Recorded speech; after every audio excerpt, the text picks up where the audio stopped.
Welcome back to the CompTIA PenTest Plus training series. In this video, we're going to continue on with our reconnaissance and enumeration module.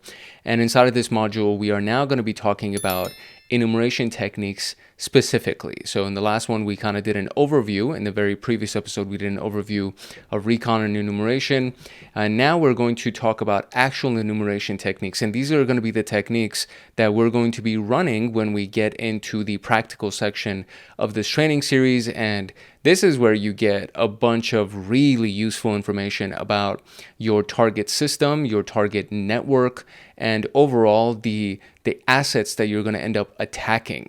Officially, the description here is enumeration is the process of actively probing a target to gather detailed information about its infrastructure, services, and security weaknesses.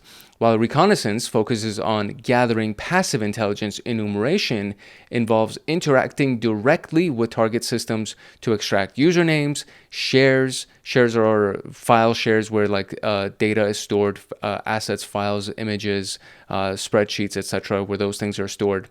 Services that are running on devices, API keys, and other critical data that we can use to create our payloads and create our exploits and really attack the systems that we have as our targets. In this particular section, we have 4 subsections, which is going to be the OS and service fingerprinting.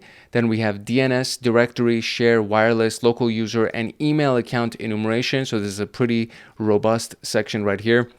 And then we have permission and secrets enumeration. So for example, API keys and session tokens and credentials. And then web crawling, robots.txt, which is a very useful text file that's available for websites that basically gives you the hierarchical structure of what's on that website. And we'll talk about that in a little bit.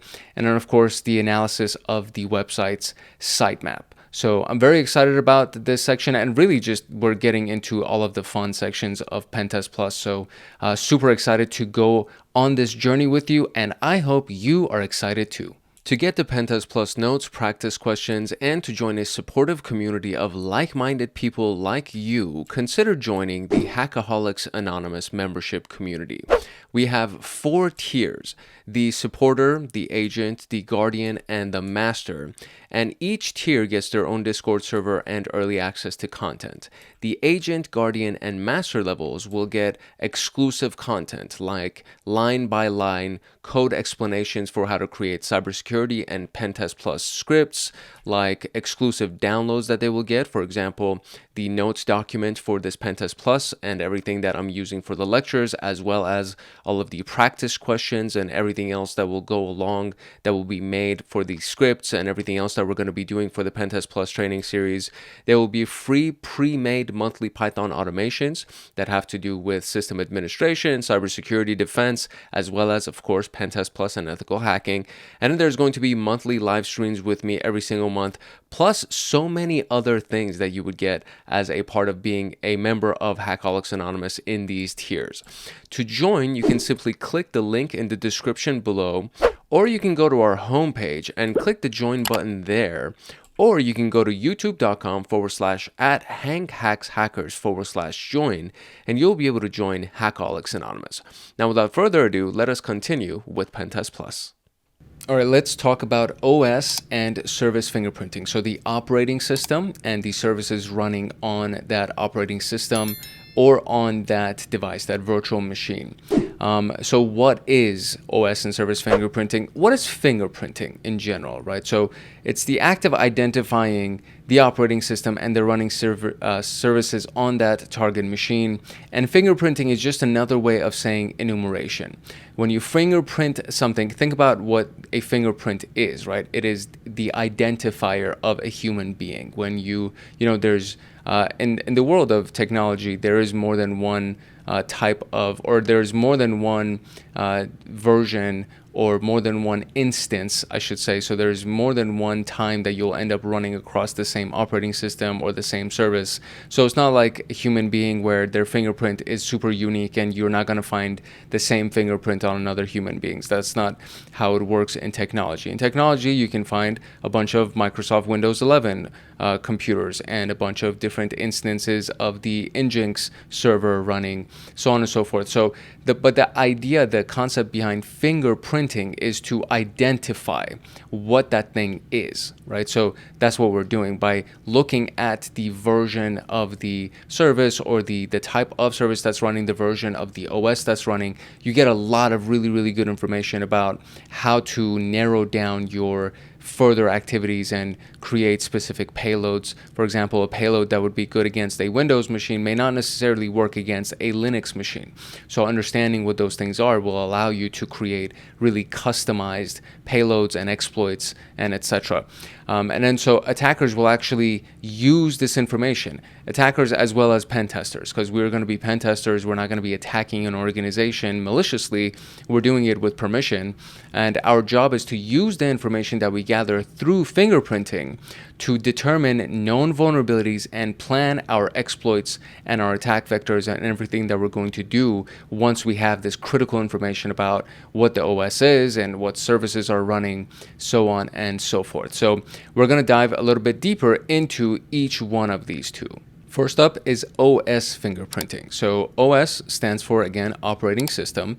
So you have various operating systems that exist, meaning various versions of Windows, for example, Windows 7, or various versions of Linux, for example, Linux kernel 4 point whatever.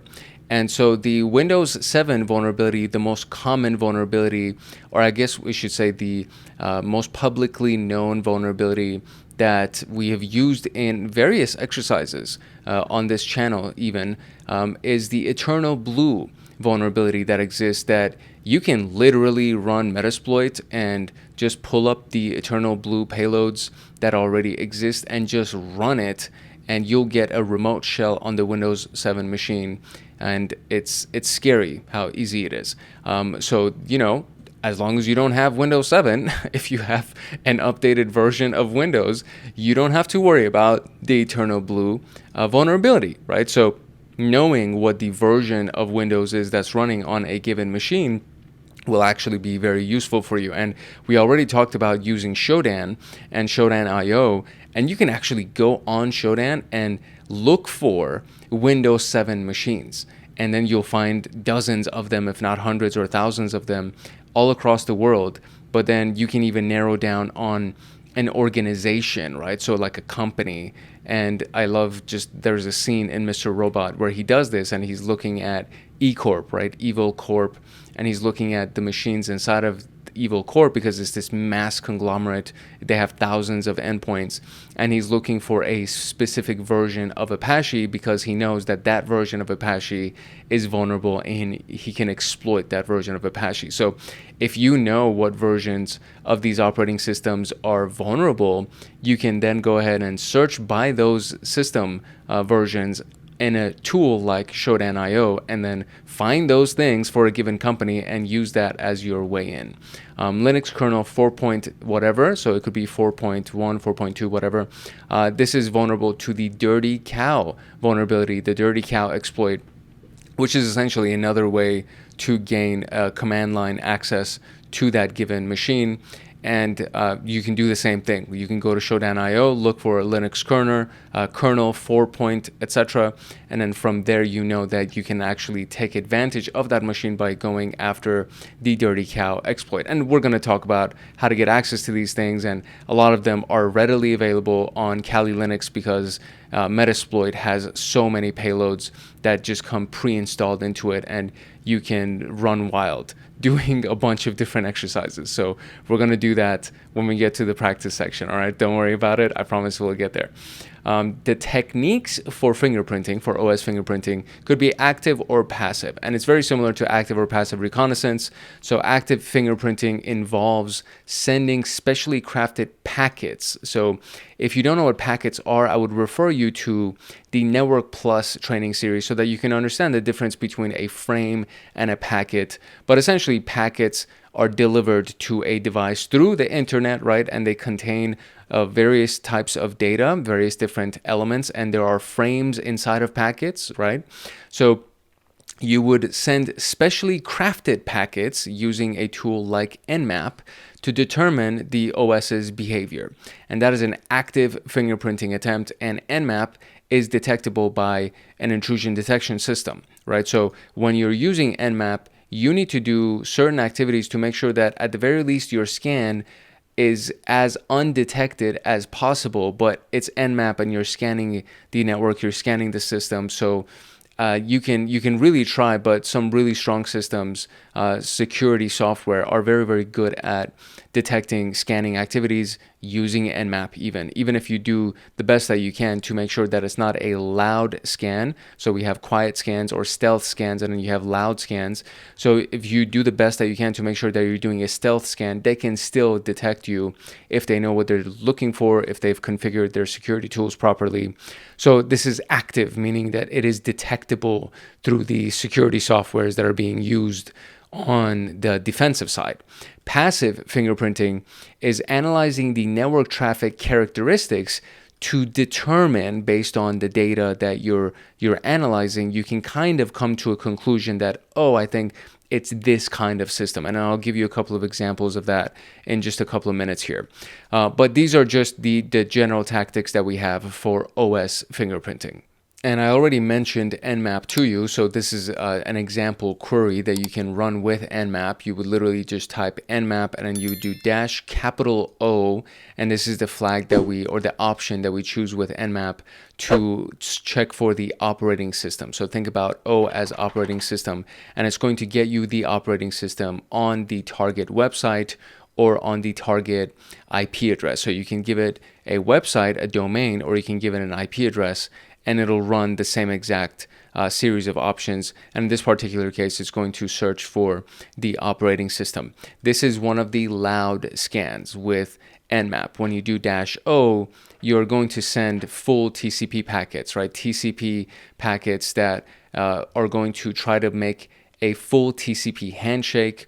Again, I refer you to the Network Plus playlist. And we did talk about it a little bit at the very beginning of the PenTest Plus training series as well. So at the beginning, we were talking about TCP handshakes and the three-way handshake, etc. So it's going to attempt to get a full TCP handshake, which is one of the louder types of Nmap scans that can be ran, but it's going to get you good information about your target. When it does a full TCP handshake, it gets you the most amount of information that it can, versus when you do a stealth type of a scan where you don't do the full TCP handshake. So this is just one version of the Nmap scan. As we go through the rest of this particular episode today, I'm going to show you other versions of the Nmap scan. Nmap stands for Network Mapper, and it's a very powerful tool. It's an industry standard tool when it comes down to reconnaissance as well as enumeration or fingerprinting. So we're going to be using Nmap a lot to find target or data about our target. And you're going to see a lot of different versions of Nmap scans that can be ran, even in this particular episode.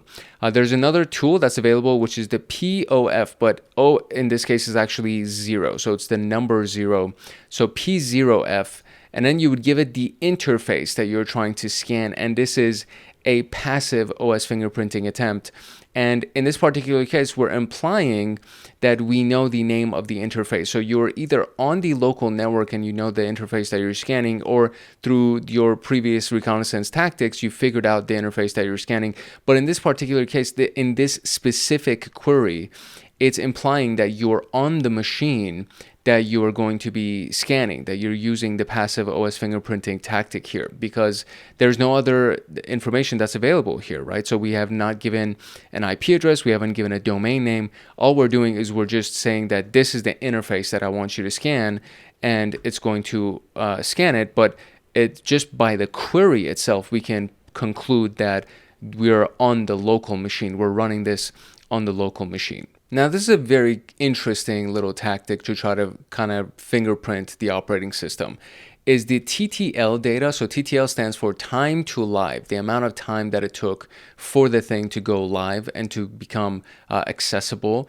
And then the analysis of the window size. And so in Linux, the TTL would be 64 and the window size would be 5840. So if you get a TTL response of 64 when you're running, let's say, ARP, right? Or when you're running Nmap or ping, even like when you're running ping and you get a TTL of 64, a time to live of 64, you can rest fairly assured that you're dealing with a Linux machine. But then the window size is also very important here, because if you notice, FreeBSD also has a TTL of 64, but the window size is different. So you have TTL being 64 here, window size is 5840, and then on this specific machine, on this Microsoft Windows machine, the TTL is 128 and the window size is 65,000. And then on this thing, FreeBSD, the TTL is 64 and the window size is the same as it was on this Microsoft Windows machine.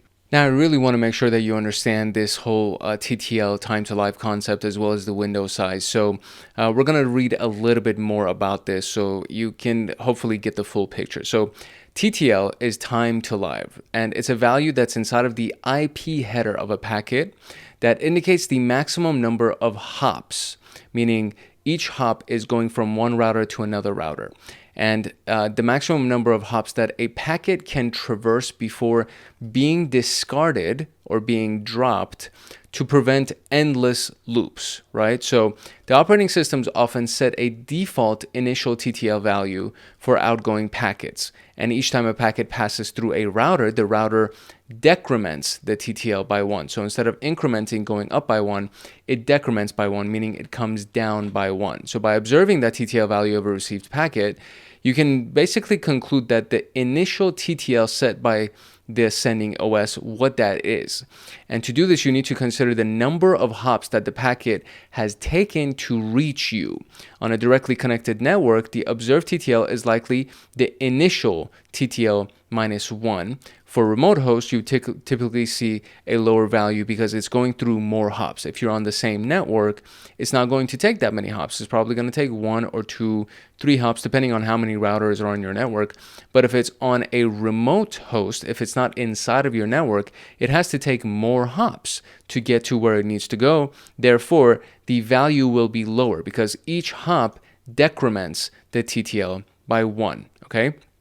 So that is the basic understanding of TTL. Now, how this helps us in fingerprinting is understanding that different operating systems have historically used different initial TTL values. So remember, there's the default initial TTL value, and then every hop will decrement that value. It'll take 1 away from that initial value. It'll minus by 1. So when we look at Linux, typically it starts with a TTL of 64. Windows typically starts with 128, and FreeBSD starts typically with 64 or 255, depending on the version. Okay, so keep that in mind. So if you get a number other than 64 and you get that window size of 65,000 and change, then you'd be like, oh, you know what? This is a different version of FreeBSD. It's not this version, it's this version, depending on the version of it. So if you ping a target and receive a response with a TTL of 60, it's likely that the target is a Linux system, meaning it starts with 64, it takes 4 hops, and it gives you 60. So you can say, oh, you know what? We can kind of deduce that this is a Linux system. And a TTL of 124 will suggest Windows because it starts with 128, subtract a couple of hops from it, or 4 hops in this particular case, and now we are left with 124, right? So if it gives you 250, you can say, oh, you know what? This is probably FreeBSD because it starts with 255, it took 5 hops, and now it's giving me 250, right? And typically, it will take a maximum of 30 hops before it gets dropped. So if you have 34 and you know from your ARP query that it took 30 hops to get there, you can conclude that it's either Linux starting with 64 or FreeBSD, this version of it starting with 64. But to really get the more precise data, now we need to look at window size, because both Linux and FreeBSD have a version that has a TTL, a starting point of 64. So now we need to understand what the window size is and how that connects to everything else. The TCP window size is a field in the TCP header, so not the IP header. Now we're in the TCP transmission control protocol header. And again, I refer you to Network Plus because we look at each packet in granular detail and very fine detail. So there are different layers inside of a packet, right? The OSI layers, and there is the TCP IP or the TCP layer, and then there's the IP layer, the Internet Protocol layer, also known as the network layer, etc., etc. So I would refer you to Network Plus, or at least a very basic understanding of the OSI model and the various layers inside of the OSI model, the 7 layers. If you don't understand that, it's going to be difficult for you to understand why these things are actually important. So the TCP window size is a field inside of the TCP header that specifies the amount of data that the sender is willing to accept in a single transmission without requiring an acknowledgement. It's a mechanism for flow control. Different operating systems and their TCP IP stack implementations often have different default or calculated initial window sizes. So how this helps us in fingerprinting is that the initial window size can be a strong indicator of the operating system. Older kernels of Linux often use a default size of 5840. Windows has various versions, and they can have different window sizes. It could be 65/535 being common in older versions, and in other values like 8192 in the more recent versions. And FreeBSD commonly uses a default of 65/535. So when we combine time to live and window size, using both of those things, we can actually increase the accuracy of our fingerprinting. So for example, TTL64 and a window size of 5840 is a strong indication that we're looking at a Linux machine.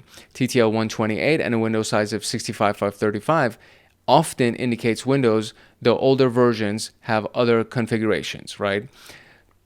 64 and 65, or a TTL of 64 and a window size of 65/535 points towards FreeBSD or potentially other Unix-like systems. So again, it's not as accurate as running an active enumeration scan using Nmap or a similar tool, but you're deducing based on the data that you're capturing from a packet, and you're saying, okay, the TTL is 64 and the window size is this. It's most likely going to be a Linux machine. If you can't run a scan to try to fingerprint it, then you can try to take data from the Wireshark PCAP file or something like that to try to see what type of machine you're looking at. Now we can look at service fingerprinting. So why does this matter? Identifying running services, the ports and software versions is the key goal in service fingerprinting, and this helps us match vulnerabilities to known exploits. So you now know what the operating system is, and now you're seeing that on this particular Windows machine there is this dozen series of ports, right? There's a dozen ports that are open, and on these ports there is these services that are running. And it'll make more sense when we actually run these exercises and you can see how all of these things come together. But when you understand what port is open and then you understand what service is running on that port, now you have really decent data that you can take to a framework like Metasploit and search for exploits that are designed for those services. And literally, the framework of Metasploit is so freaking powerful because you can actually just search through the thousands of payloads that are on that freaking thing and find the one that's most relevant to your target and then just run those, and without needing to know code or anything like that. And it'll work and it'll get you a result, assuming that they haven't fully hardened that service on that port on that system, and you can attack it. And software versions, again, same thing. You can search by software versions and find an exploit that way. You can go through the exploit database that's available online for free and find them that way.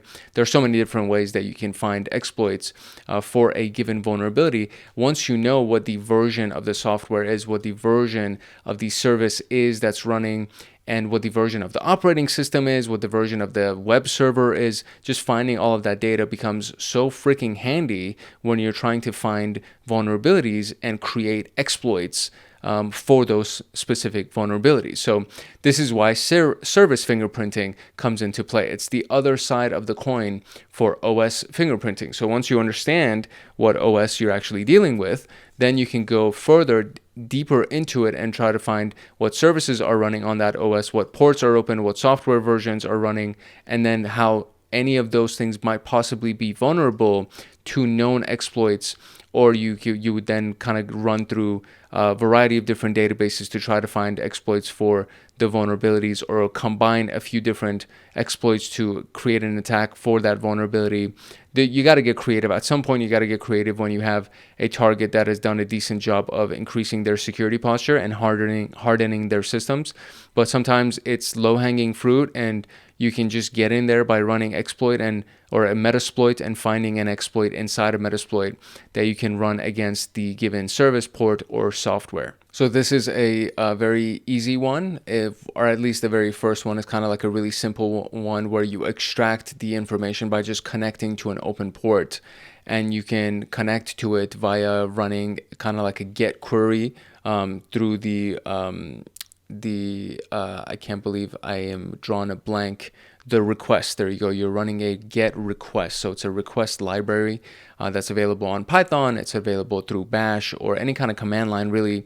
And you can just run a get request to get data from an open port on a given IP address or on a given website. And you would just extract the service information by just kind of looking at it. And then there's a tool called Wapalizer, which is literally a plugin that you can install on your web browser. And then when you're on a website, you can just open up Wapalizer and it'll give you a bunch of data about what's running on that specific website, which is, again, just super easy to use, very, very useful. That's one version of service fingerprinting, is just grabbing the banner on a given IP address or website. Nmap is another tool, again. So this is another option that we're going to run with Nmap, which is the dash lowercase s uppercase v, and that is for service. So uppercase O was operating system. SV is service. It's kind of easy to remember. Dash P is the option that we used when we want to designate a port or a series of ports. So when you separate by commas, you're saying I want to run against this port, and this port. When you do 22-443, it's going to scan every port between 22 and 443, including 22 and 443. When you separate by commas, you're just saying I want to scan these 3 ports, and then it has to be on this target domain or on the target IP address. And 80 is HTTP, 443 is HTTPS. So if you're running against a domain name, those are the 2 ports that are connected to the protocols that are used to interact with websites. So it's kind of a gimme. It's like the lowest hanging fruit. It's the default ports that you should always be scanning when you're scanning a website. And then port 22 is the secure shell port. So for remote connections to this specific target, if it actually is open and you can scan it and try to find out what version of OpenSSH is running on it, or what you can possibly do to potentially connect to that SSH port, is going to be very, very useful. Because if you can actually get a remote connection, a remote terminal to that website, you're pretty much, most of your work is done, and now you can have free reign and kind of rummage around and see what other stuff you can find to escalate privileges and to try to extract data, etc. Using netcat for banner grabbing is another one of these easy little tactics. You can just run netcat against your target and then do the port that you want to grab the banner from, which is port 80, which is HTTP, which is not the secure version, meaning it's not the HTTPS version, so it's not going to be encrypted, right? And so then you would, once assuming that it actually is able to extract some kind of data from it, you would get this as a response, or you would type this in. So you would type head, and then the / means the root of that website that you want to connect to, the very root location, and then you're trying to connect via the version of HTTP, which is 1.1. I am going to go deeper into this. We're going to talk about this a little bit further. I think that I explained it correctly. I may be incorrect on my explanation of this, but we're going to find out for sure when we actually get into the practical version of this. I just can't recall whether or not this is a response that we would get from Netcat, or this is actually something that we would type in after we type this portion in. I want to say that this is something that we would type in, but it could also just be a response that we would get from Netcat by running this command. So don't hold me to this one, don't quote me on this one until we get to the practical section, and then we will find out for sure. And another version of doing the service fingerprinting is by using Metasploit. Metasploit has Nmap inside of it. It has most of the other things that we talked about inside of it. It comes pre-installed with a bunch of stuff. And it's not just exploits, it's their recon and enumeration and fingerprinting tools as well. So using the auxiliary module inside of Metasploit is by just doing use, that's the keyword, the verb we're going to assign it, and then this would be the auxiliary module. Now, prior to this, let's say you don't know what auxiliary you want to actually use, you would literally do search, you would use the keyword search, and then you would do search, Microsoft Windows 7, or like search Windows 7, something like that. And then it will give you a bunch of exploits and auxiliaries and things like that that you could potentially use. And then once you see the name of it, so this is the full path inside of the Metasploit folder that is holding this specific scanner, right? So once you know what it is that you actually want to use, and there's always a description to it as well. Once you know what it is that you actually want to use, then you say use this specific module. And once you have, you would do show options, and you would see that you can set R hosts, for example, and R host is a remote host. And I'm kind of getting ahead of myself because we're going to end up doing this again in like exact detail, step by step, so that you can really see how it works. But when you do show options, it'll tell you what things are absolutely required, and R hosts is typically a required piece of data that you have to provide to Metasploit so that it can actually run whatever, because if it doesn't have the remote host, the target that it's supposed to be scanning or supposed to be attacking, then it can't do what it's supposed to do. So this is typically a required field in pretty much every different module that's available inside of Metasploit.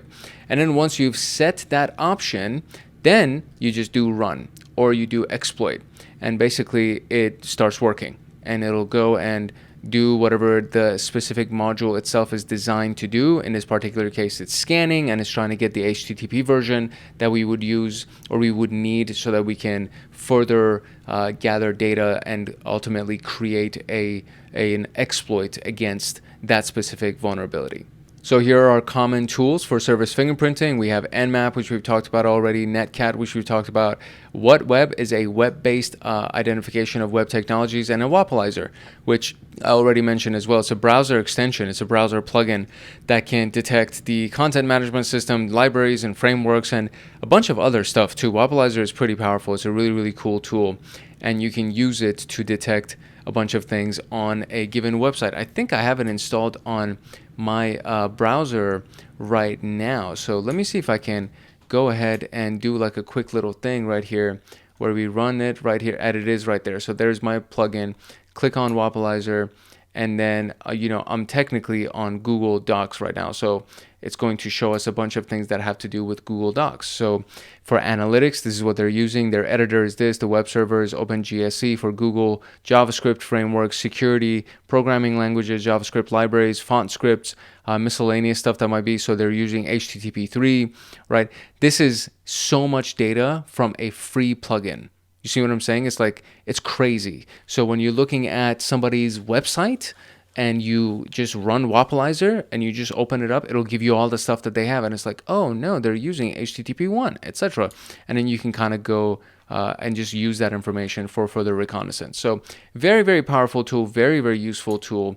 And it is highly, highly recommended that you make friends with it so that you can use it in your future fingerprinting activities.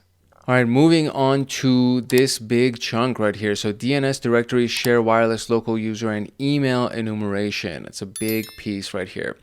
So DNS enumeration, why does it matter? Extracting subdomains, mail servers, and zone transfer records helps us identify attack services for a domain, right? So DNS is the domain name service, the domain name system, and there are subdomains inside of a typically, or usually, not all the time, but typically there are subdomains that are available. For example, admin.xyz.com, right?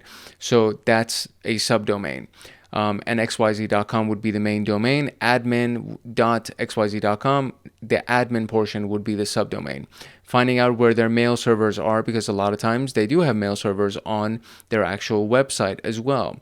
And then the zone transfer records to actually transfer between zones, as the name implies.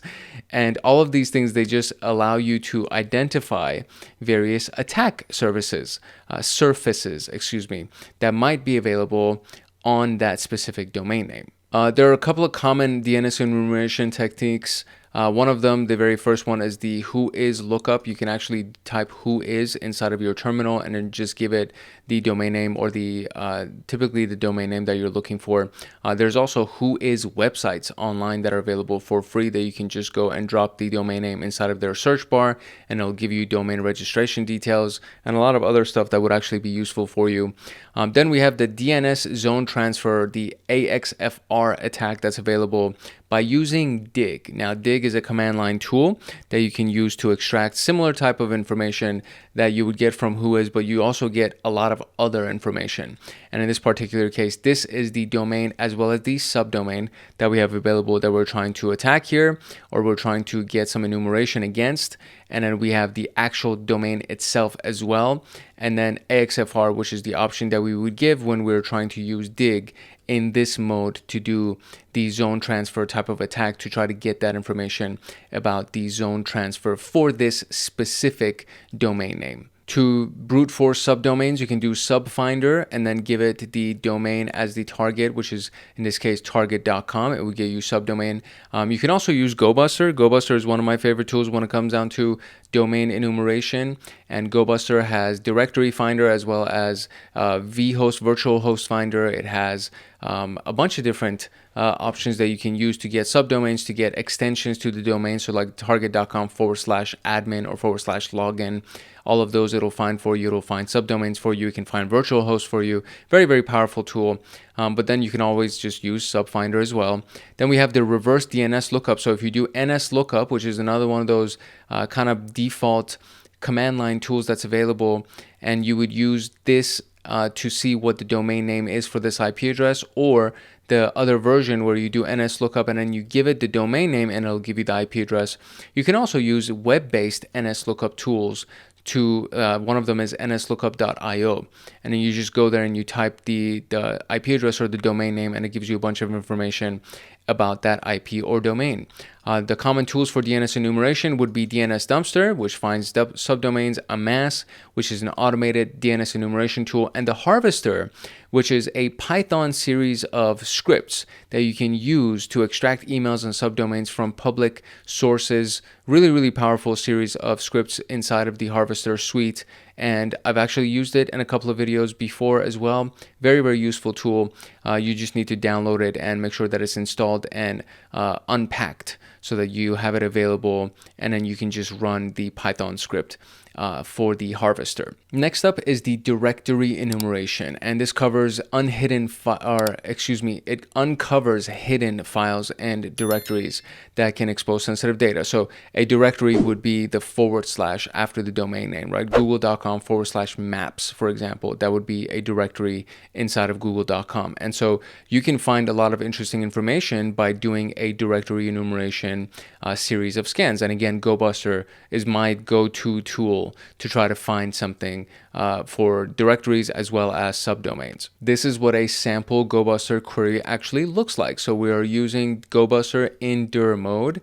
We're going to give it the URL, which is this URL. We're going to give it a word list that we want to use so that it'll basically add / xyz/abc/admin/login/whatever, and it'll go through this entire word list. And it's typically available when you install GoBuster. It comes pre-embedded with a bunch of word lists, but then you can use word lists from, GitHub or the SecList repository, which is a massive database of word lists.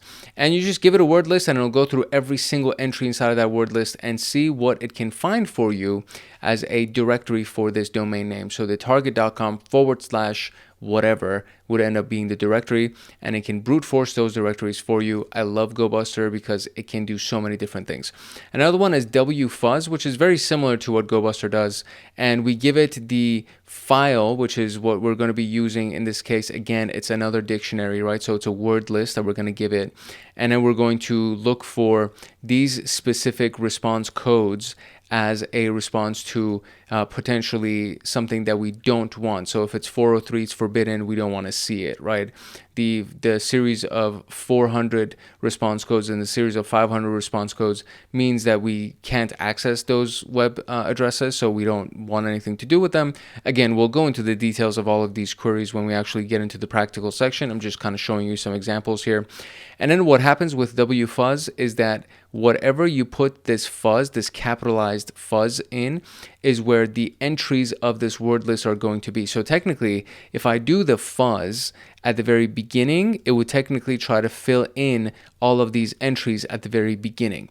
So wherever the location of the fuzz is, that's where wfuzz is going to fuzz the domain name and try to see what various entries inside of it will actually match, and then what it can find for you to use as your data set for your future exploits and attacks. Next, we have share enumeration. So the server message block and the file system, the network file system.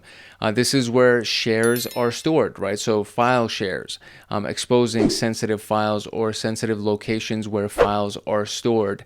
And this is a very powerful resource. If you can find a file share that you can access, that's a really, really powerful resource for your exploitation tactics and the techniques that you're going to deploy later.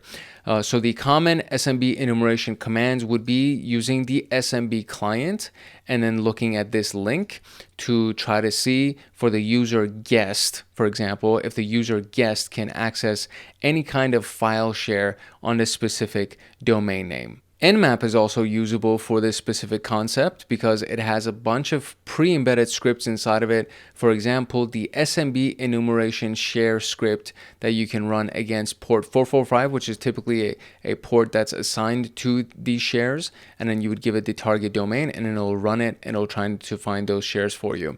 You can use SMB client, you can use enum for Linux, enumerate for Linux, which extracts SMB users, shares, and policies for Linux, and then Metasploit, the SMB enum users exploit that's available inside of Metasploit that can actually list the SMB users for you. Again, Metasploit has so many things inside of it, and there's something inside of Metasploit for everything that you're trying to do. So if you know how to use Metasploit, if you really know how to use Metasploit, you are going to most likely never go empty. At the very least, something is going to be presented to you. It might not be available for your version, for your target, or for the operating system on your target, the specific version of the operating system, but it'll have something. And you can, at the very least, start with Metasploit, see what you can find, and then if you don't find anything that you need in there, you can try to move on to some other kind of tactic or technique. Now, wireless enumeration is a really, really interesting one because there are so many different wireless devices these days. There are more wireless devices than wired devices, in my opinion. For example, cell phones and laptops and things like that. So you're looking for open, weakly encrypted, or hidden wireless networks, and that is the entire purpose of enumerating wireless devices and wireless networks. So you have the detection of a Wi-Fi network that can be done with IWList, which is another command line tool, and then you're looking to scan this specific Wi-Fi network or something that would be by that name, for example, so it can detect those networks that would be available on this specific interface. Let's say it could be available for that interface. If you have a wireless LAN interface on your device, you can run it and it'll try to see if it can find anything that would be available as far as wireless networks are concerned for your wireless interface. A really popular tool for this tactic or for this specific enumeration section is Airmon and AirCrackNG. So AirCrackNG and AirmonNG are kind of essentially part of the same suite of software, and so it can start scanning for the hidden SSIDs. It can try to find hidden SSIDs, which are essentially the names of wireless networks that might be available for this specific interface. AeroDumpNG, again, part of the AirmonNG suite of tools, AirCrackNG suite of tools, does very similar, which is it finds the hidden SSIDs. You can use wiggle.net to map a Wi-Fi network. You can use Kismet, which wireless packet capture, and it can try to capture packets on a wireless network. And then, of course, AirCrackNG, used for network sniffing to try to find Wi-Fi networks. And then you can even use AirCrack and Airmon to try to brute force the login into a Wi-Fi network or a Wi-Fi connection, which is really really crazy stuff. But you need a specific type of wireless router, like a wireless adapter, not a router, my bad. So you need a wireless adapter that you would connect to your device that has discovery mode or discover mode. And some devices already have it, like the wireless cards on a device may already support discovery mode. If it doesn't, you would need to get something that does support discovery mode, and then you would be able to run AirCrackNG and AirmonNG to be able to discover hidden SSIDs and network connections that you can potentially tap into. And then just bringing all of this together is the local user and email enumeration. So to try to find valid usernames to actually be able to brute force a login attempt, right? So sometimes email addresses are actually the usernames. Actually, a lot of times email addresses are the usernames. And then after that, you can use John the Ripper or Hydra or something similar to then try to crack the password for that username or for that email. So enumeration of the users and the email addresses is the step that is right before trying to crack the password and trying to enter. So common enumeration techniques would be SSH target. So to try to see if you can actually get anything from the SSH banner that might be available, because sometimes it's misconfigured, it's not secure, and you can just run SSH on the target domain and see if it feeds back anything to you from the SSH banner. SNMP walk and its potential options would allow you to get SNMP queries. So finding users via the SNMP queries, which is the simple network mapping protocol, to be able to try to find any users that might be available through that protocol. SNMP walk would be that tool. And then we have, of course, the harvester, which we already talked about, that can actually extract emails from public sources. So for example, trying to find emails for this domain from Google being the public source. So you would run the harvester and then you would run it against this domain, and then you would use Google as your public source and then see if it can actually find any email addresses from Google for this specific domain. The harvester is the extraction of email accounts and usernames.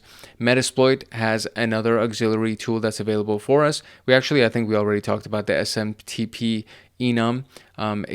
There's a bunch of different enumerators inside of Metasploit. So this is just one for SMTP, the mail transfer protocol. And it lists the simple mail transfer protocol users. And then Hunter.io, interesting website that actually helps find corporate email addresses. Very, very powerful resource to have in your tool belt, so to speak. All right, now we move on to permission and secrets enumeration, like getting things like API keys and session tokens and credentials.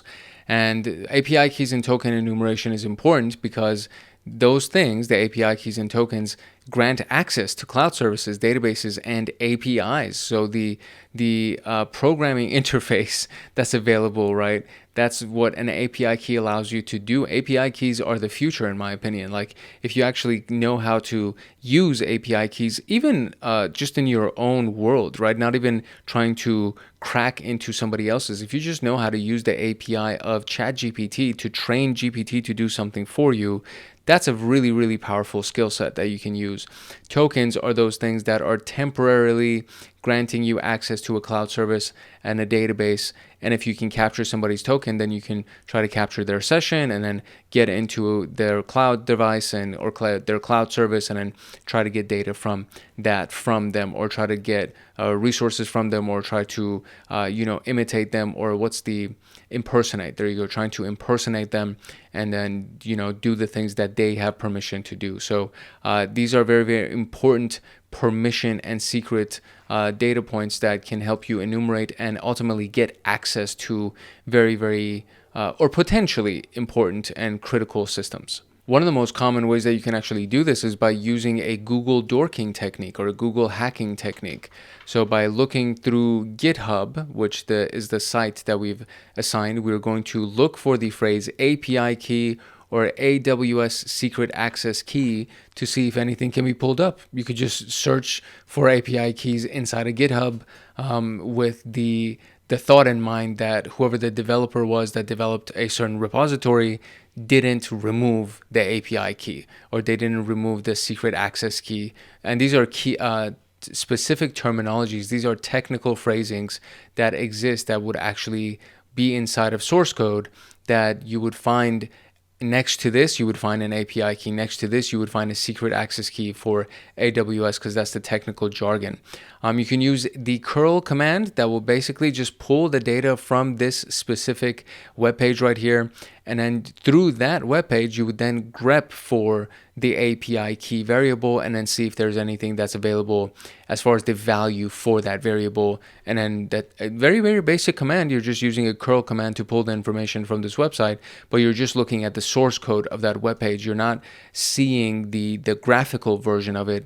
You're pulling all of the source code, and then within that source code, you're going to grep for a specific key term. And grep is another way of saying searching. So you're just searching for that key term inside of the source code, and then maybe you'll find it, maybe you won't, but at the very least you tried, and you can move on to the next tactic. The common tools for API key enumeration would be TruffleHog, which scans GitHub for leaked secrets. I believe this is actually a paid service. It might have a free tier.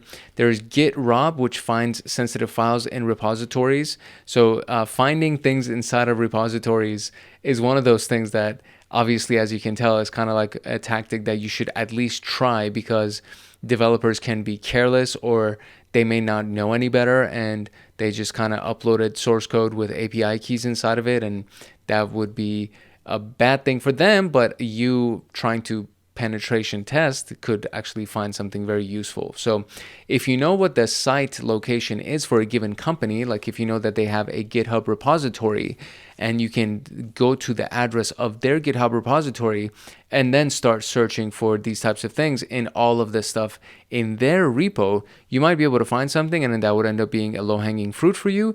And then you can document that in your notes and be like, hey, I was able to gain credentials because you guys were silly and you didn't clean the source code that you uploaded in your repo, and I found your key inside of your source code.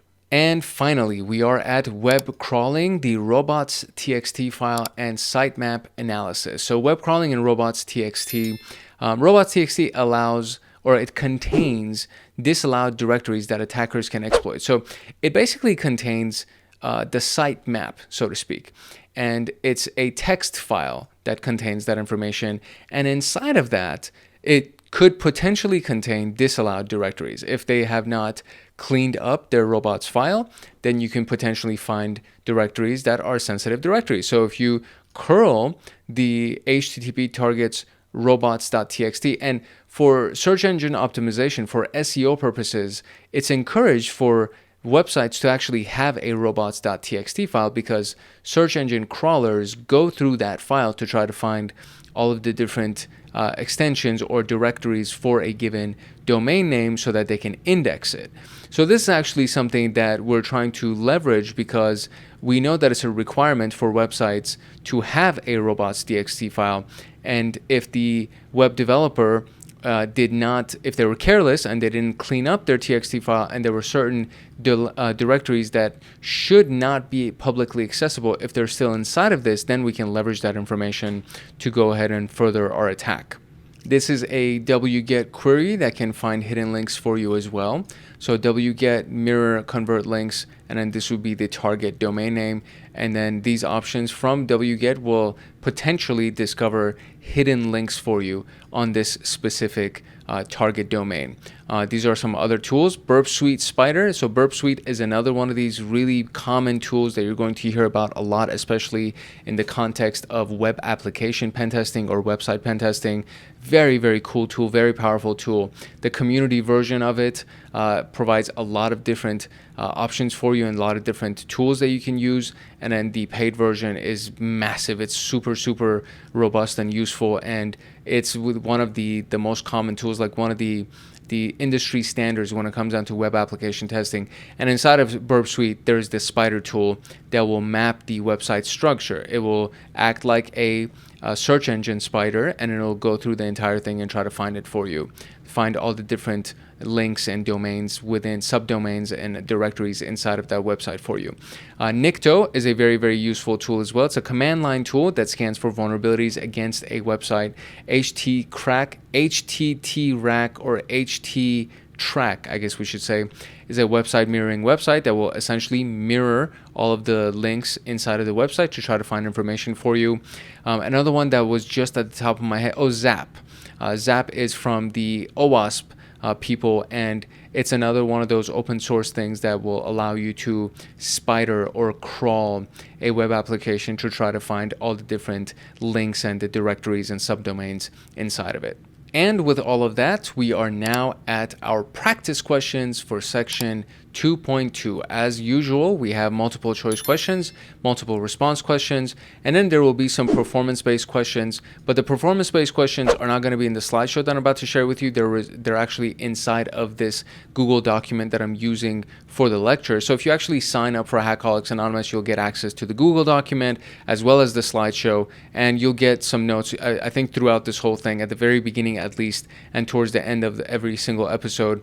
I do give information on how you can join Hackaholics Anonymous. You can also look at the description below this video to get instructions on how you can join Hackaholics Anonymous. And on top of this specific notes document, on top of the practice questions and everything else, there are so many other perks that are available for Hackaholics Anonymous, and I'm not going to do a full plug right now, but it's definitely worth it for you to check it out. So let's jump into our slideshow and look at some multiple choice questions and multiple response questions, and there are some scenario-based questions inside the slideshow as well that we can use for our training.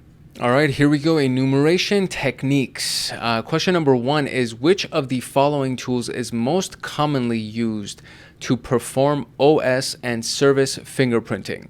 So Hydra, I mentioned, is one of the password crackers. Nikto is for web crawling, so for trying to find vulnerabilities for a website. SQL map has to do with structured query language mapping, so trying to find databases. So the only one here that actually does OS and service fingerprinting is Nmap, and the answer is B, Nmap. Which of the following are techniques used in OS fingerprinting? So we're now looking at techniques for operating system fingerprinting, and we need to select 2. So TCP/IP stack analysis, that was one of them. ICMP for the Internet Control Message Protocol, I think that's what it stands for. The response behavior for the pings, basically, that's what a ping is. It's an ICMP packet that's being sent out. HTML tag parsing, password hash analysis. So definitely not password hash analysis. I think it's also not HTML tag parsing. I think it would be A and B, the techniques for OS fingerprinting. Let's see. It is A and B. Excellent. So TCP/IP stack analysis and ICMP response behavior comparison. So a ping response behavior comparison. That was the TTL, right? The time to live and the window sizes. Those are the things that we would get from sending a ping out. Which DNS record type is used to identify mail servers responsible for accepting email for a domain name? So the A record for a DNS is the IPv4 address, and then you'll see quad A, so 4 A's after another. That's the IPv6 address. The C name is not, it's just, it has to do with the name itself. So the name that's associated with the IP address is the domain name itself. PTR, I don't even know what that stands for.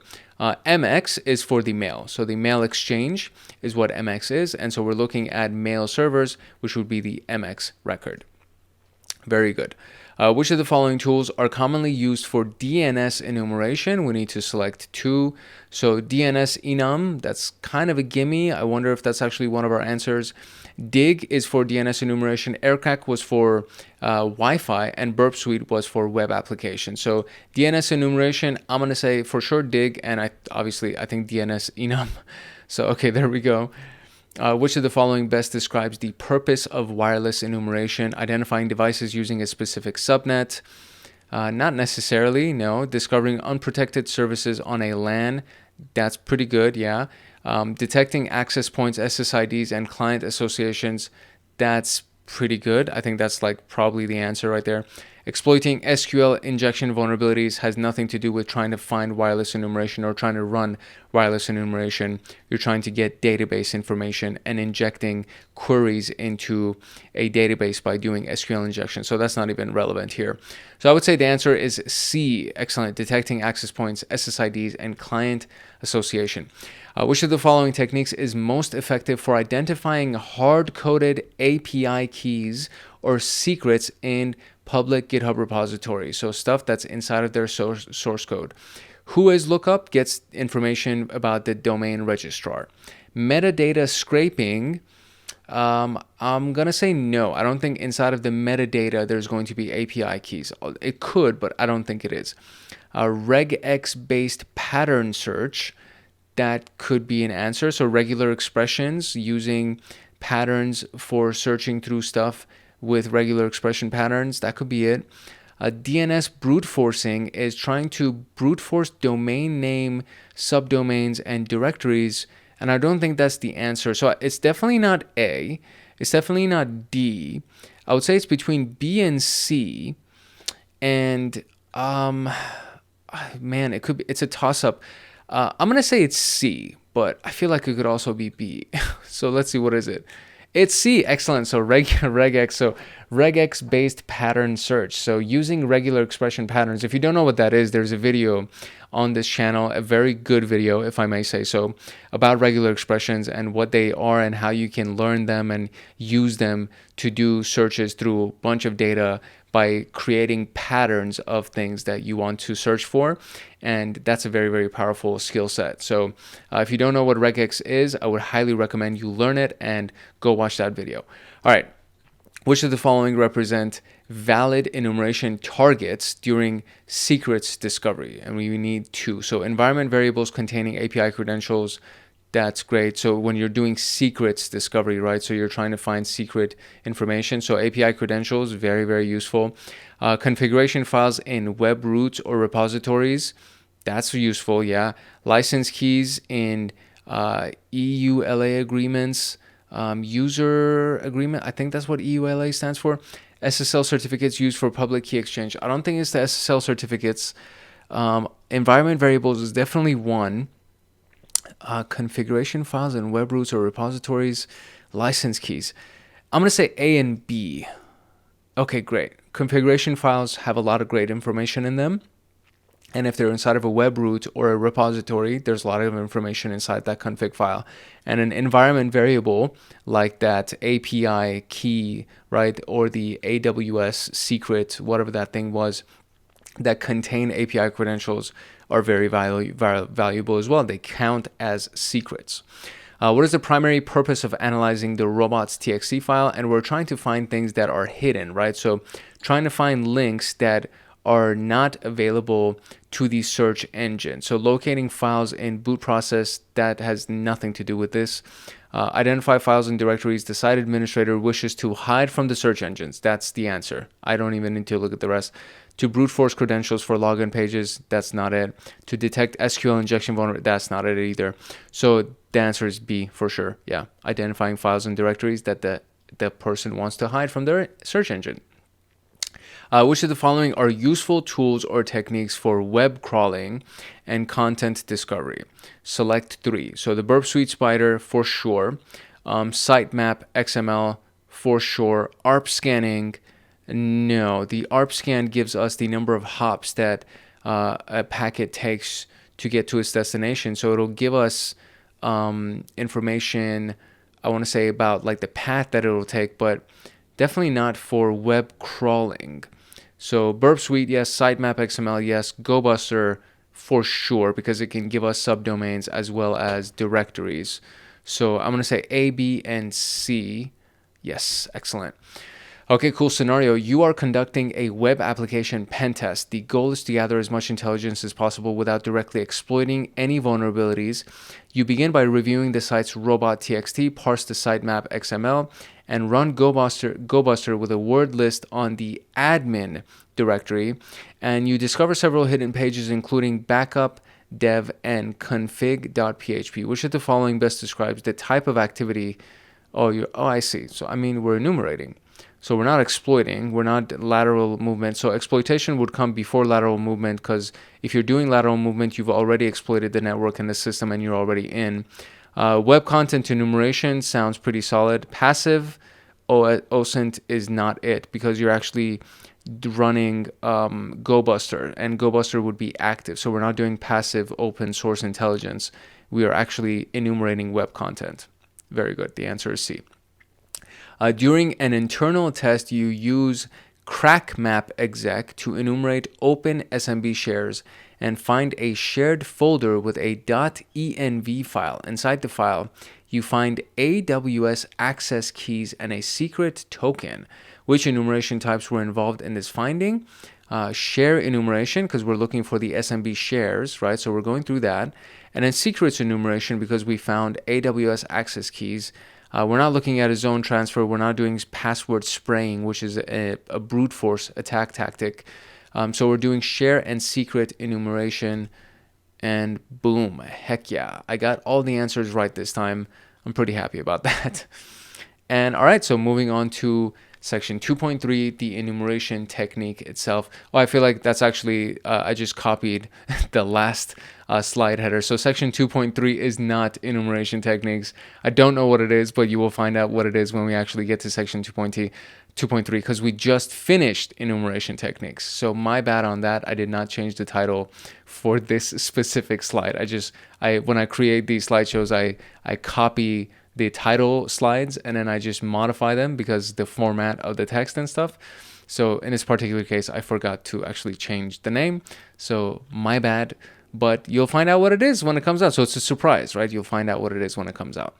I hope you found this video useful, and I hope you've been following along with the entire CompTIA PenTest Plus training series as we've been going week by week. Every Friday, a new episode comes out. And so by next Friday, you'll get another one and another one and another one until we're done. And then I'll do a mass upload of all of the chapters together at the very, very end. So you'll get to have that instead of having to go through individual episodes if you don't want to. But if you want to go through individual episodes and try to find specific information, now you have that available for you as well. So that's all we got for enumeration techniques. It's your boy Hank Hackerson at Hank Hacks Hackers, your favorite network and system attacker / protector. If no one else loves you, Hank loves you. Love, peace, and chicken grease, and I'll see you in the next episode. Stay tuned for a quick plug on how you can get access to the slideshow that you just saw, all the practice questions that are here, as well as the Google document that has all of the notes and all of the other types of questions that are inside of it, so that you can use that for your studies. And if you don't already know, this is a $1,000 value that you would be getting by joining Hackaholics Anonymous. So I will see you in the next episode. To get the PenTest Plus notes, practice questions, and to join a supportive community of like-minded people like you, consider joining the Hackaholics Anonymous membership community. We have 4 tiers: the supporter, the agent, the guardian, and the master. And each tier gets their own Discord server and early access to content. The agent, guardian, and master levels will get exclusive content like line-by-line code explanations explanations for how to create cybersecurity and PenTest Plus scripts, like exclusive downloads that they will get. For example, the notes document for this PenTest Plus and everything that I'm using for the lectures, as well as all of the practice questions and everything else that will go along that will be made for the scripts and everything else that we're going to be doing for the PenTest Plus training series. There will be free pre-made monthly Python automations that have to do with system administration, cybersecurity defense, as well as, of course, PenTest Plus and ethical hacking.